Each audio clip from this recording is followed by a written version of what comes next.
Ese ashimwe, zinduka usenge, byuka usenge, fungura umunwa usenge, ramburira Imana amaboko, iguhaye kubyuka amahoro, iguhaye ubuzima. Ni ukuri Imana iduhaye kubaho, Imana itwemereye tukongera kandi tugahagarara, tugashima, tugahagarara bikemera, tugafungura umunwa bigakunda, amaboko bigakunda, n'ubuntu, amaso akaba akirimo, n'ubuntu ikaba idushubijemo umwuka ngo duhumeke.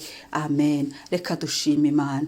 Papa, tukuramburiye amaboko, turavuze ngo himbazwa, himbazwa mwami wacu, himbazwa izi saha, himbazwa uyu mwanya. Uwiteka niwe Mana ibeshaho, Uwiteka niwe Mana itanga ubuzima. Turakuvuze ngo nushimwe, nushyirwe hejuru, ni wamamare mwami. Uyu munsi ushimwe, urakoze kuduha kubaho, urakoze kuduha ubuzima, urakoze kutwemerera kandi tukahagarara imbere yawe, tukamamaza ubuntu bwawe, tukavuga icyubahiro cyawe, tukavuga gukomera kwawe. Ndagusingiza mwami, ndagusingiza iki gitondo, ndagusingiza kubera ubuzima umpaye, ndagusingiza mwami ko waturemye, ndagusingiza kukaduha kuba ishusho yawe mwami. Ndagusingiza urukundo rungana rutyo wadukunze, ukaba ukitwemereye kubaho mwami.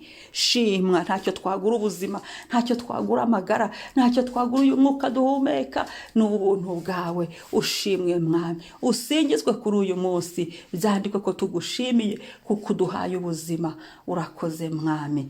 Turavuze ngo Uwiteka, izina ryawe rifite icyubahiro, izina ryawe rifite icyubahiro, izina ryawe rifite icyubahiro, izina ryawe rirakomeye. Ijuru n'isi tuvuga icyo mu ijuru no mu isi, icyubahiro kibi cyawe mu ijuru no mu isi turabyamamaje. Uwiteka ni wowe Mana, nta yindi Mana iriho, nta yindi Mana izaboneka, ni wowe Mana ibeshaho. Haleluya, ni wowe Mana itanga ubuzima. Haleluya, ni wowe Mana yibuka. Haleluya, ni wowe Mana ivuze ngo tubeho tubaho. Haleluya, ni wowe Mana iduhaye kugenda uyu munsi, ukaba utwemereye guhagarara turi bazima, duhumeka ku buntu. Amen. Amen. Imana ishimwe, Yesu ahabwe icyubahiro, niwe tubikesha. Reka dusome Abami ba kabiri igice cya 4 umurongo wa mbere kugera ku wa 7. Abami ba kabiri igice cya 4 umurongo wa mbere kugera ku wa 7. Umutwe w'amagambo uravuga ngo Elisa akiza umupfakazi umwenda yararimo. Bukeye umugore umwe wo mu bagore b'abahanuzi asanga Elisa, aramutakambira ati, umugaragu wawe ari we mugabo wanjye yarapfuye, kandi uzi ko uwo mugaragu wawe yubahaga Uwiteka. None umwishyuza araje, arashaka kujyana abana banjye bombi ngo abagire imbata ze. Elisa aramubaza ati, none se nkugire nte? Mbwira niba hari icyo ufite imuhira. Nawe ati, umuja wawe ntacyo mfite imuhira kiretse agaherahezo kutuvuta. Aramubwira ati, genda utire ibintu birimo ubusa mu baturanyi bawe bose, ariko ntutire bikeya, maze winjire mu nzu n'abana bawe, ukinge utwo tuvuta, udusuke muri ibyo bintu byose, ikintu cyose uko cyuzuye ukibike. Nukamusigaho yinjirana n'abana be mu nzu, arakinga, bamuzanira ibyo bintu asukamo. Nuko ibintu bimaze kuzura, abwira umuhungu we ati, ongera unzanire ikindi kintu. Nawe aramusubiza ati, nta kindi gisigaye. Uwo mwanya amavuta arorera kuza. Hanyuma asanga uwo muntu w'Imana, aramubwira. Nawe ati, genda ugurisha ayo mavuta, wishyure umwenda wawe, asigara agutungane n'abana bawe. Amen. Amen. Imana ishimwe. Iri jambo narikunze cyane. Iri jambo rarisoma ukumva wongeye kunezerererwa gukorera Imana. Korera Imana. Uyu muntu yari yarakoreye Imana, uyu muhanuzi yari umuhanuzi w'Imana, yari umugaragu w'Imana. Hanyuma rero yaje gupfa, apfa ariko yarafashe amadeni, apfa afite amadeni. Nuko aho bafashe ideni baza kwishyuza, baje kwishyuza uyu mumama umupfakazi aragenda ajya kwa Elisa. Elisa rero niwe wari uhagarariye Imana mu isi. niko nabivuga, kandi byari byo yarahagarariye Imana.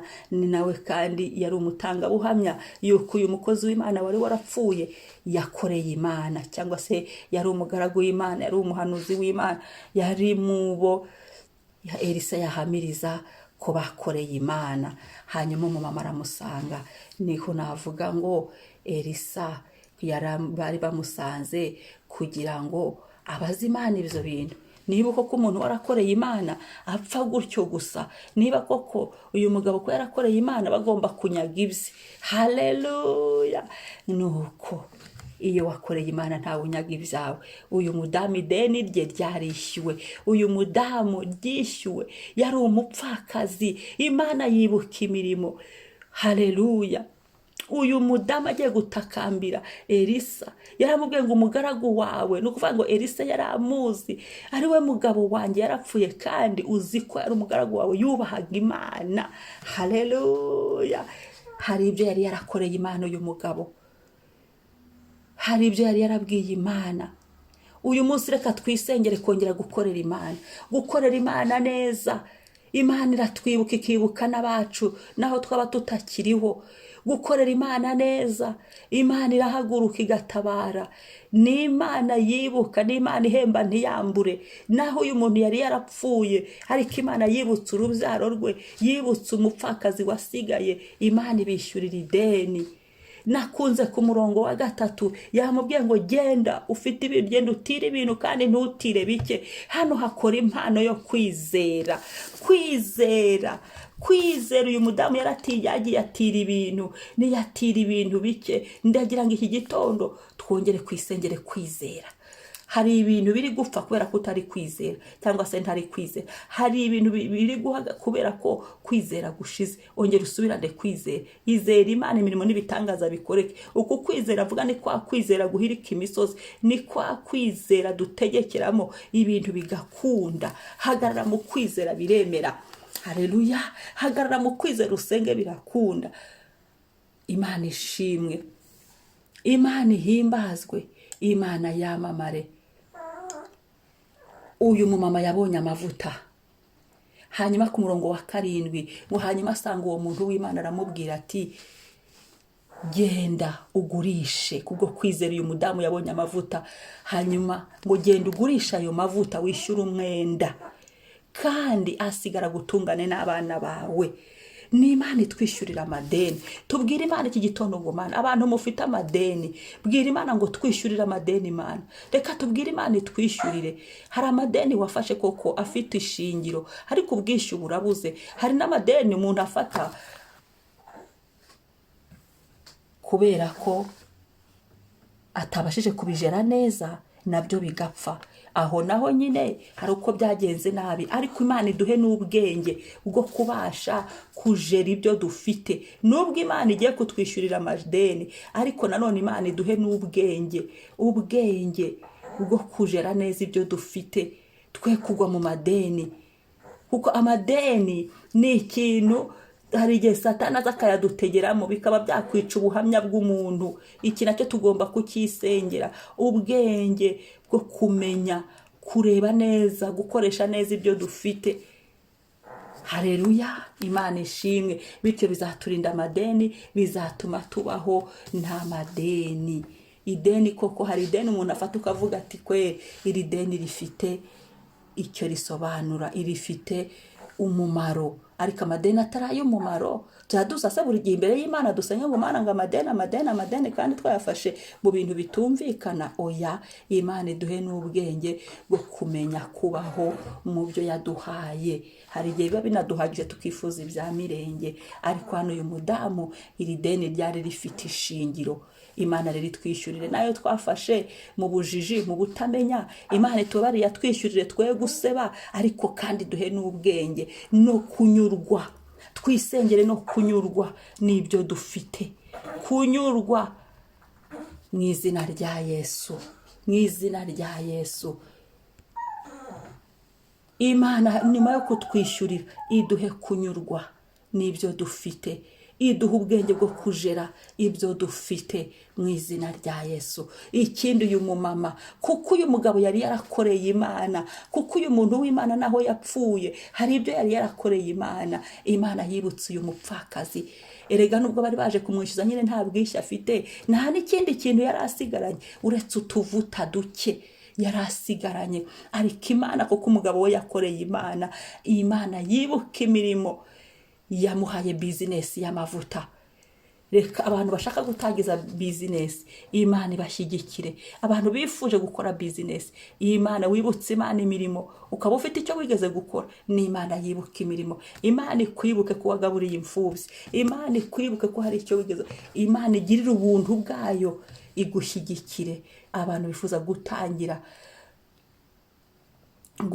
bizinesi, Imana yo mu ijuru ibagurira imbago mu izina rya Yesu. Turasenga gutyo, Imana ibashyigikire kugira ngo izo bizinesi kandi duhe n'ubwenge bwo kubikora, hanyuma bidutungane n'abana bacu tudasubiye mu madeni. Erega nyine ntabwo uyu mugore yongeye gufata ideni, hahandi navuze ngo Imana iduhe ubwenge bwo kujera ibyo dufite, bwo kunyurwa n'ibyo dufite, kandi Imana iduhe ibyo dukora bidutungane n'abana bacu. Imana yibuka imirimo. Papa, ndagushimiye kubwira ijambo, ndagushimiye kuri Imana yibuka imirimo. Mu bitabo biba mu ijuru narabimenye neza, harimo igitabo cy'imirimo. Imirimo y'abera ijya yibukwa, imirimo twakoze tukiri mu isi ijya yibukwa, ndetse n'igihe twapfuye ikibukwa tutakiriho. Dawidi wabivuga neza, ngarinze abo musaza ndarabona umukiranutsi aretswe, cyangwa ngo urubyaro rwe rusabiriza ibyo kurya. Ibyo turabahamya bo kubihamya.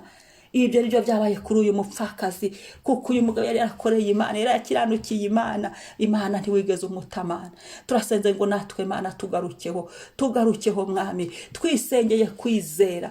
Wongere uzamure kwizera muri twe Mwami, duhagarare mu kwizera, amaboko yacu akorere mu kwizera, imigenzereze yacu igendere mu kwizera, iminwa yacu ivugire mu kwizera, ibirenge byacu bihagarare mu kwizera, umwuka wacu ugendere mu kwizera, mu izina rya Yesu, mu mbaraga za Yesu.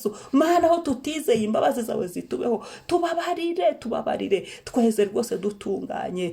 Mwami Yesu, turaguhendahenze nyuma yo kwizera. Mwami, turakwizeye, twishyurira amadeni Mana. Turizeye kuba twishyurira amadeni Mana. Hari amadeni ari mu buzima bwacu, hari amadeni y'amafaranga twufite, hari amadeni abantu bafite mu buzima bwabo Mwami. Mana, twishyurire mutabazi wacu, twishyurire uturinde gukorwa n'isoni, twishyurire uturinde gushungerwa, twishyurire uturinde kumanikwa ku mabanki kuba babiyemo, twishyurire Mwami, twishyurire. Girira izina ryawe twamenye, kuko twakumenye. Niko Zaburi ya 90 ivuga ngo tuzakwambaza nawe twitabe Mwami, kuko dufite amadeni. Utwishyurire Mwami. Umuntu wese wateranye iki gitondo ufite ideni, umwishyurire, utwishyurire Mwami. Tugirire neza, duhe ubwenge Mwami bwo kujera ibyo waduhaye, duhe ubwenge Mwami bwo kumenya kuba mu migisha uduhaye, duhe kunyurwa mu izina rya Yesu. Tunyurwe n'ibyo uduhaye, twumve tunejejwe nabyo, twumve tunyuzwe nabyo mu izina rya Yesu, mu mbaraga za Yesu, mu izina rya Yesu. Duhe icyo gukora Mana. Natwe waturemera umushinga, waremeye uyu mama bizinesi y'amavuta. Natwe Yesu duteze ibiganza.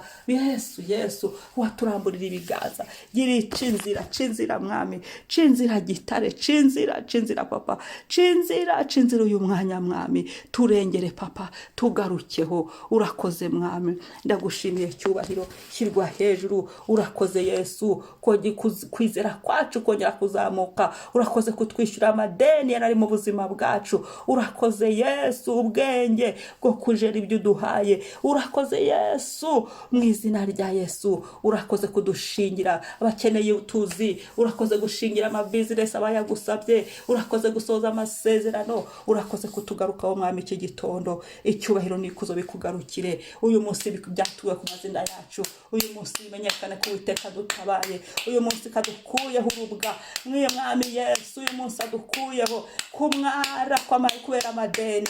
Izina ryawe nirihimbazwe. Urakoze kurengera abana bawe Mwami. Izina ryawe rimenyekane hafi na kure. Amen. Mwamushimwe kubw'uyu munsi. Izina ryawe ryamamare. Icyubahiro kibi cyawe. amen. Shalom shalom, mwari kumwe na Mama Ebenezer. Ntibagirwe gukora subscribe kuri iyi channel yacu, kuri iyi channel yawe, kugira ngo uzajye ubona amasengesho ya mu gitondo uko duyashyizeho, uhita uyabona usangize n'abandi babyuke basenge. Shalom.